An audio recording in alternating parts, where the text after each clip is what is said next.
مفتی صاحب، آپ نے وزیر اعظم کی تعریف کی فلسطین پر بات کرنے پر، جبکہ انہوں نے 1967 کے مطابق تقسیم پر بات کی اور 2 ریاستی حل پیش کیا، جس میں ریاست فلسطین کے ساتھ ناجائز ریاست اسرائیل کو تسلیم کرنا پڑ رہا ہے۔ جو وزیر اعظم نے بات کی ہے نا، وہ فلسطینیوں کا مطالبہ ہے، سمجھ رہے ہو؟ تو مدعی سس گواہ چس بننے کی کوشش نہ کرو۔ اگر یہ اس طرح سے حل ہو جاتا ہے، ان پہ ظلم رک جائے گا اور ان کو بھی ایک آزاد ریاست مل جائے گی، تو یہ تو پہلے فیصلہ ہو چکا تھا۔ تو یہ some thing is better than nothing. ابھی جو حالات چل رہے ہیں، اچھا جو لوگ مشورے دے رہے ہوتے ہیں نا، ان کے بچوں پہ بھوک اور افلاس آئے، پھر ہم پوچھیں گے کہ اب آپ مشورہ دو، آپ کا کیا خیال ہے؟ وہ کہیں گے جس طرح سے جوڑ توڑ کر کے بھائی یہ ظلم ختم ہو، ہم راضی ہیں۔ تو دوسروں پہ جو گزر رہی ہے نا، ان کے حقائق کو، گراؤنڈ ریئلٹی کو سامنے رکھ کر فیصلہ کرو۔ اور اسرائیل کبھی بھی اس حل پہ نہیں آئے گا، کیونکہ اس میں اسرائیل کو نقصان ہے۔ تو اسرائیل یہ اس حل جو ہے نا، جو 1967 سے پہلے کا جو اسرائیل تھا، وہاں تک چلا جائے، اسرائیل اس کو نہیں مان رہا ہے۔ تو آپ وہ باتیں کر رہے ہو جو یعنی جو عملی طور پر ممکن ہی نہیں ہے۔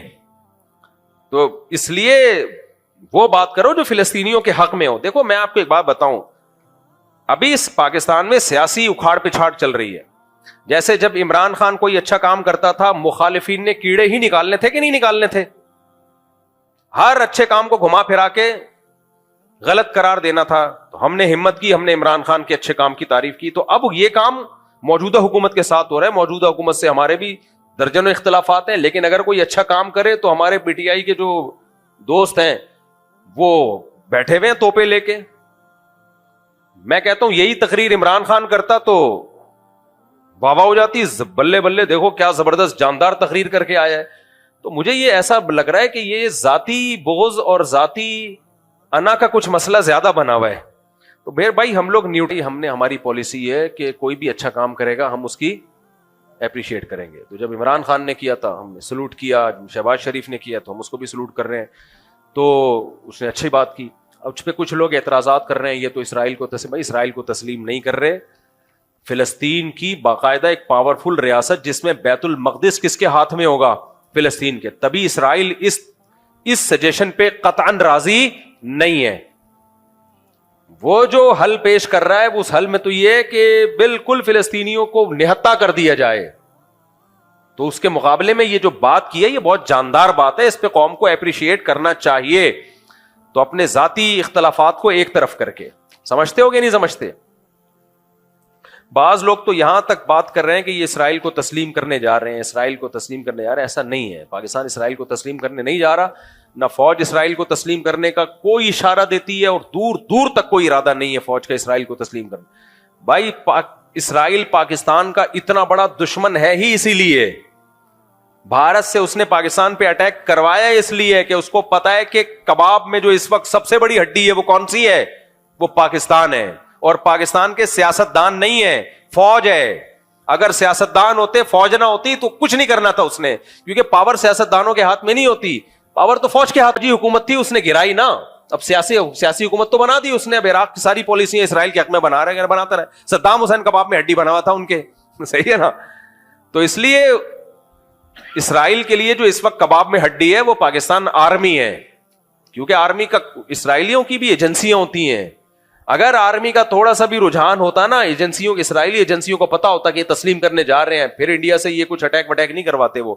اس لیے میرے بھائی عمران خان سے آپ محبت کریں، عمران خان کو فیور کریں، 100 دفعہ کریں، لیکن یہ نہیں کہ اوٹ پٹانگ آپ جو بھی حکومت کوئی اچھا مثبت کام کرے تو آپ نے بس اس کے اگینسٹ ہی جانا ہے۔ ڈالر کو اسٹیبل کر لیا ہے فوج نے، ڈالر کو اسٹیبل کر لیا۔ جس سپیڈ سے ڈالر تباہ ہو رہا تھا نا، گر رہا تھا، وہ روکا ہے۔ اسمگلنگ پہ پابندی لگا کے باقاعدہ فوجیوں کی لڑائی ہوئی ہے بارڈر پہ، جو اسمگلنگ ہو کے جا رہا تھا، فوجی شہید ہوئے اس میں بہت زیادہ۔ تو یہ فوجی جوانوں نے قربانی دی ہے جو ڈالر کو یہاں لا کے روکا ہے، ورنہ ڈالر بے لگام ہو گیا تھا بالکل، کوڑیوں کے یعنی ہماری کرنسی کوڑیوں کے داموں ہونے والی تھی جو حالات چل رہے تھے۔ تو اس لیے بھائی کسی کا کلمہ پڑھنے کی ضرورت نہیں ہے، جو اچھی بات کرے اس کو فیور کرو، جو بری بات کرے اس کو کیا کہو؟ اس کو غلط کہو، بس ختم۔ یہ پالیسی رکھو۔ باقی سیاست دانوں میں تو ہر آدمی کا کوئی ہیرو ہوتا ہے، جو ہیرو ہے اس کو ہیرو رہنا دو، اس کو کس نے منع کیا ہے؟ آپ گورنمنٹ کی طرف سے کوئی پابندی تھوڑی ہے۔ میرے کتنے لوگ ہیں جو میرے بیان سنتے تھے مجھے بار بار کہ آپ نے وزیر اعظم شہباز شریف کی اس مسئلے میں تعریف کر دی ہے تو آپ کا بیان سننا چھوڑ دیا ہم نے, آپ بھی 2 ٹکے کے آدمی نکلے. جب میں عمران خان کی تعریف کرتا تھا تو بہت سے لوگوں نے میرا بیان سننا چھوڑ دیا تھا کہ آپ تو خود یہودی ایجنٹ نکلے.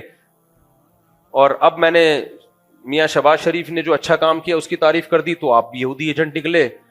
جو ادھر والے ہیں وہ بھی ہمیں یہودی اور بکاؤ, اور یہ والے بھی بکاؤ, تو 4 آپ جیسے چند لوگ رہ گئے ہیں. ہو سکتا ہے اگلے بیان میں آدھے گھر چلے جائیں.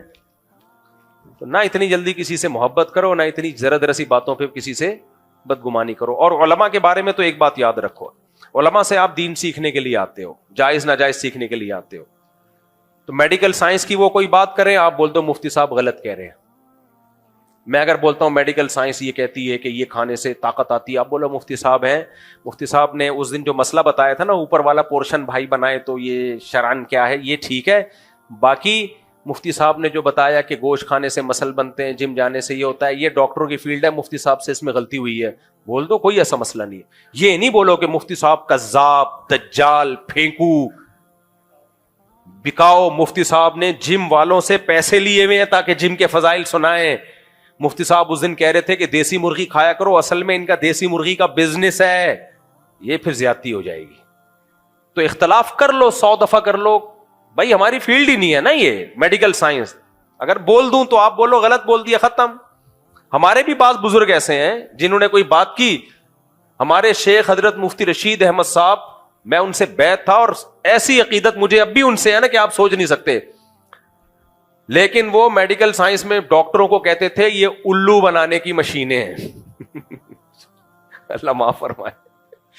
زندگی بھر حضرت نے ایلوپیتھک کوئی دوا نہیں کھائی ہے, زندگی بھر حکیمی دوائیں کھاتے تھے, ہومیوپیتھک اور حکیمی. ایلوپیتھک دوا کے کبھی قریب بھی نہیں پھٹکے وہ. لیکن ہماری رائے یہ ہے کہ یہ ان کی رائے یہ صحیح نہیں تھی, ان سے غلطی ہوئی ہے اس میں. ایلوپیتھک اتنا برا نہیں ہے جتنا ہم اس کو سمجھتے ہیں, بلکہ حکیموں میں فراڈ زیادہ ہے. اور حضرت کی ڈیتھ بھی شوگر سے ہوئی ہے, چیک اپ نہیں کرایا حضرت نے. انہوں نے فرمایا ڈاکٹر کے پاس جانا ہی نہیں ہے, میں گھر میں مروں گا, ہسپتال میں نہیں مروں گا. اور شوگر ہوئی, حضرت مانتے ہی نہیں تھے مجھے شوگر ہے, کیونکہ حکیم آ کے مٹھائیاں کھلا رہے تھے حضرت کو شوگر میں. ہمیں مجھے حکیم کا نام بھی پتا ہے. برفیاں کھلا رہے تھے, حضرت مٹھائی نہیں کھاتے تھے. انہوں نے کہا میں علاج بالمثل کروں گا. علاج بالمثل کا مطلب شوگر ہے تو شوگر سے علاج کروں گا. حضرت مٹھائی نہیں کھا رہے, حضرت کو جلیبیاں کھلا رہے وہ حکیم. تو بھائی بزرگ اپنی جگہ تھے, لیکن ہمارا خیال تھا کہ حضرت کو نہیں تھا, وہ تھے, حضرت کو میڈیکل سائنس پڑھی تھی, حضرت نے ڈاکٹری کتابیں بھی پڑھی تھی, ہومیوپیتھی بھی پڑھی تھی. لیکن کتابیں پڑھنا اور چیز ہوتی ہے, باقاعدہ ڈاکٹر بننا الگ بات. لیکن میں بدگمان نہیں ہوا شیخ و مرشد سے, اب یہ تو جھوٹ بول رہے ہیں معاذ اللہ. نہیں بھائی, وہ انسان ہے یار. جب ہمارے سامنے صحیح مسلم کی ایک حدیث آ گئی کہ پیغمبر صلی اللہ علیہ وسلم نے صحابہ سے کہا کہ نر کھجوروں کو مادہ کھجوروں کے نر کھجوروں کا بھور نہ ملاؤ. صحابہ نے نہیں ملایا, پیداوار کم ہو گئی, کھجوروں کی پیداوار کیا ہو گئی, کم. تو صحابہ نے کہا یا رسول اللہ, ہم نے آپ کے مشورے پر عمل کیا, کھجوروں کے بھور, جو نر کھجوروں کا بھور ہم ڈالتے تھے وہ نہیں ڈالا تو پیداوار کم ہوئی. تو آپ نے فرمایا میں تمہاری طرح کا انسان ہوں, میں جب دنیا کے بارے میں تمہیں کوئی حکم دوں تو تم دنیا مجھ سے زیادہ جانتے ہو, جب دین کا حکم دوں تو اس کو فالو کرنا ہے. تو جب پیغمبر صلی اللہ علیہ وسلم نے یہ بتا دیا کہ بھائی دنیا کی چیزوں کو بتانے میں بشر ہوں تو مجھ سے خطا ہو سکتی ہے,